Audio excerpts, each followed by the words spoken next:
تو ان کو بھی ہم وہ دکھا سکیں. ٹیلی-تھون کے ذریعے جمع ہونے والی رقم سے سیلاب زدگان کی امداد کا شفاف اور منظم نظام ترتیب دیا گیا ہے. پہلے مرحلے میں مقامی آبادی کی نمائندگی کی حامل سروے ٹیمیں گھر گھر جا کر ڈیجیٹل سروے کے ذریعے گھر کے کوآرڈینیٹس اور مکمل قوائف جمع کرتی ہیں. یہ معلومات کنٹرول روم کے ڈیش بورڈ پر جمع کر دی جاتی ہیں، جہاں ضلع اور تحصیل کے ہر گھرانے کا جامع ریکارڈ محض ایک کلک کی دوری پر موجود ہوتا ہے. سیلاب زدہ علاقوں کی سیٹلائٹ تصاویر بھی ڈیش بورڈ پر موجود ہوتی ہیں تاکہ یہ امر یقینی بنایا جا سکے کہ علاقہ واقعی آفت زدہ ہے اور اہل افراد کو ہی امداد فراہم کی جائے. دوسرا مرحلہ شفاف طریقے سے ادائیگیوں کا ہے. اہل سیلاب متاثرین کو ایک میسج کے ذریعے متعلقہ بینک برانچ کی نشاندہی کی جاتی ہے. بینکوں کے ذریعے ادائیگی کا مقصد C C T V footage record ہے، جس سے بدعنوانی کا خدشہ کم سے کم ہو جاتا ہے. فراڈ سے بچنے کے لیے ادائیگی بایو میٹرک ویریفیکیشن کے بعد کی جاتی ہے تاکہ صرف متعلقہ افراد ہی رقم کی وصولی کے مجاز ہوں. اہل افراد کی سہولت کے لیے تمام اہل افراد کو بینک اکاؤنٹ اور اے ٹی ایم دیے جا رہے ہیں تاکہ انہیں رقم نکالنے یا سیو کرنے میں مسئلہ نہ ہو. میں چیئرمین صاحب آپ کی اجازت سے شکریہ ادا کرنا چاہتی ہوں گورنمنٹ آف کے پی کا، پی ڈی ایم اے کا، کے پی آئی ٹی بورڈ کا، بینک آف خیبر کا، کہ انہوں نے ہمارے ساتھ بڑا تعاون کیا. جو آپ نے میری ڈیوٹی لگائی تھی کہ یہ سسٹم ڈیزائن کرے، انہوں نے پورا تعاون کیا. اور نہ صرف یہ ٹیلی-تھون فنڈز کے لیے یہ یوز ہوا، یہ ان کی تمام ہاؤسنگ کمپنسیشن کے لیے یہ استعمال ہوا. اب اگر آپ لائیو ڈیش بورڈ پہ دیکھیں گے تو آپ کو نظر آئے گا کہ پہلے تو ٹوٹل ہاؤسز ڈیش بورڈ پہ کلک کر لیں. یہ پبلک ڈیش بورڈ ہے، جو کوئی بھی اس کو جا کے دیکھ سکتا ہے. یہ پاسورڈ پروٹیکٹڈ انفارمیشن نہیں ہے. آپ دیکھ سکتے ہیں کہ کے پی میں ٹوٹل ہاؤسز ڈیمیج 53,000 لگ بھگ. Total amount required 13.5 billion. ابھی تک 34% پیمنٹ ہو گئی ہے. 4.5 ارب پے ہو گئے، اور اس 4.5 ارب میں 1.2 ارب وہ ہیں جو ٹیلی-تھون سے ریز ہوئے تھے، جو ڈائریکٹلی چیف منسٹر کے پی کے فنڈ میں آئے تھے. پبلک ڈیش بورڈ پر اگر آپ دیکھیں تو سمری سٹیٹسٹکس آپ دیکھ سکتے ہیں کہ ٹوٹل ڈیمیج گھر کتنے تھے، ابھی پائپ لائن کیسے چل رہی ہے، کتنا ڈیٹا پی ڈی ایم اے کے پاس ہے، کتنا ڈیٹا بینک کے پاس ہے، کتنے اکاؤنٹس کھل چکے ہیں، کتنے اکاؤنٹس کریڈٹ ہو چکے ہیں. یہ لیفٹ سائڈ پہ آپ دیکھ سکتے ہیں.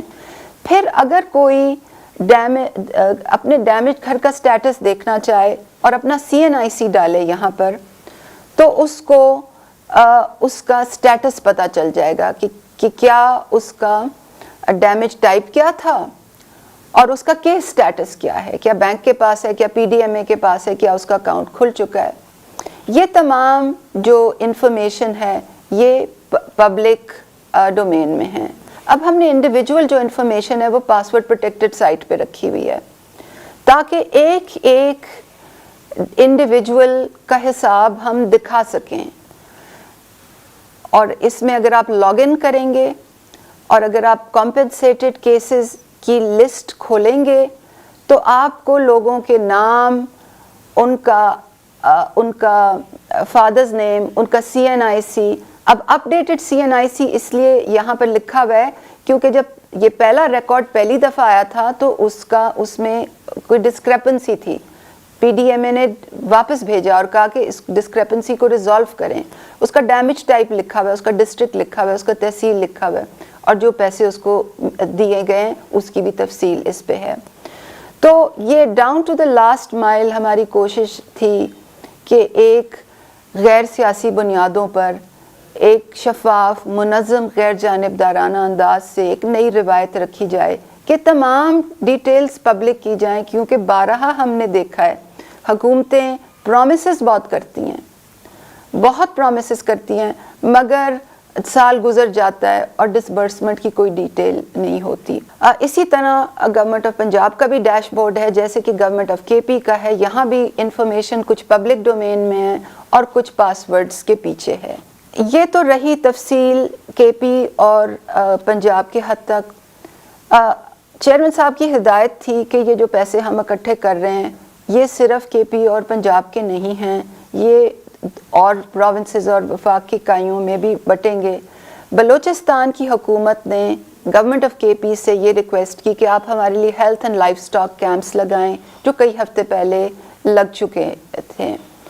سندھ کے لیے جیسے کہ پہلے بھی میں نے کہا 1 ارب ہمارے پاس پڑا ہوا ہے. جو پالیسی ڈیسائیڈ ہوئی ہے وہ یہ ہے کہ کیش ٹرانسفرز ہوں گے بینک کی برانچز سے ہوں گے.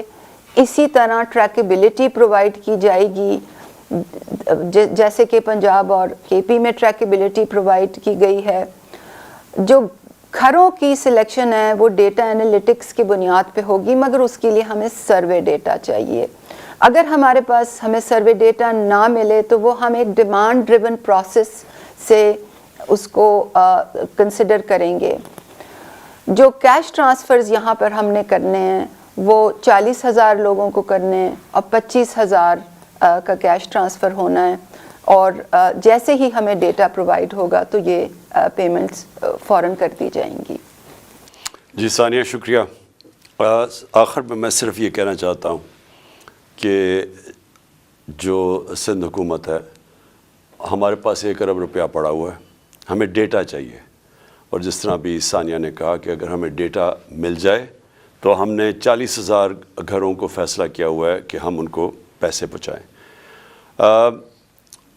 میں دوسری چیز صرف اپنی عوام سے یہ کہنا چاہتا ہوں کہ دیکھیں ہمارے ملک میں جب بھی کوئی ثانیہ ہوا تو قوم نے ویسے دل کھول کے پیسہ دیا جو کہ شاید میرے خیال میں اور دنیا کے ممالک نہ دیں.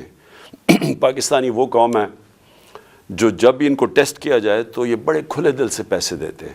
اور میں آپ کے سامنے وہ مثال بیٹھا ہوں کہ شوکت خانم کینسر ہاسپٹل کا سالانہ کوئی 9 ارب کا خسارہ ہوتا ہے. جب 75% کینسر کے مریضوں کا مفت علاج ہوتا ہے تو 9 ارب کا خسارہ ہے. ہر سال میری قوم وہ خسارہ پورا کرتی ہے. اسی طرح نمل یونیورسٹی ہے جو کہ 90% سے 95% مفت پڑھ رہے ہیں ہمارے اسٹوڈنٹس جو کہ ان گھرانوں سے ہیں جو کہ اعلیٰ تعلیم نہیں افورڈ کر سکتے. اس کے لیے بھی لوگ پیسے دیتے ہیں. اور دوسرا شوکت خانم پشاور میں ہے اس کے لیے بھی پیسے دیتے ہیں. وہ بھی چل رہا ہے. اور وہ سارا یعنی افغانستان تک وہ کوئی ایسا ہاسپٹل نہیں ہے سارا نارتھ میں لاہور کے نارتھ میں جو کہ کینسر کا اس طرح کا علاج بھی کرے اور مفت علاج کرے غریبوں کا. اور پھر اب کراچی میں تیسرا ہسپتال بن رہا ہے جو سب سے بڑا ہے. سب کے لیے یہی قوم پیسے دیتی ہے. تو میں صرف اپنی قوم کا شکریہ ادا بھی کرنا چاہتا ہوں کہ آپ نے مجھے ٹرسٹ کیا اور یہ ٹیلی تھون میں پیسے دیے. ثانیہ نے بتایا کہ پیسے پھنسے ہوئے ہیں. ایک تو امریکہ کے اندر جب تک ٹیکس سٹیٹس نہ ہو تو لوگ ان کو ٹیکس ریبیٹ نہیں ملتی اس لیے وہ پیسے روکے ہوئے انہوں نے. اور دوسرا انہوں نے بتایا کہ کریڈٹ کارڈ سے 4.2 ارب روپیہ پھنسا ہوا ہے کیونکہ انہوں نے بتایا کیا کیا مسئلے ہمیں آئے ہیں. باہر سے امریکہ سے پاکستان پیسے جب ٹرانسفر ہوتے ہیں تو بڑا پرابلم آتا ہے. بینکس بڑا پرابلم کریٹ کرتے ہیں اور وہ انہوں نے آپ کو بتا دیا. اور یہ اسٹیٹ بینک کی فگرز ہیں کہ کیوں نہیں آیا پیسہ. وہ اسٹیٹ بینک نے ثانیہ کو بتایا جو انہوں نے تفصیل سے بتایا ہوا ہے. تو بہت بہت شکریہ.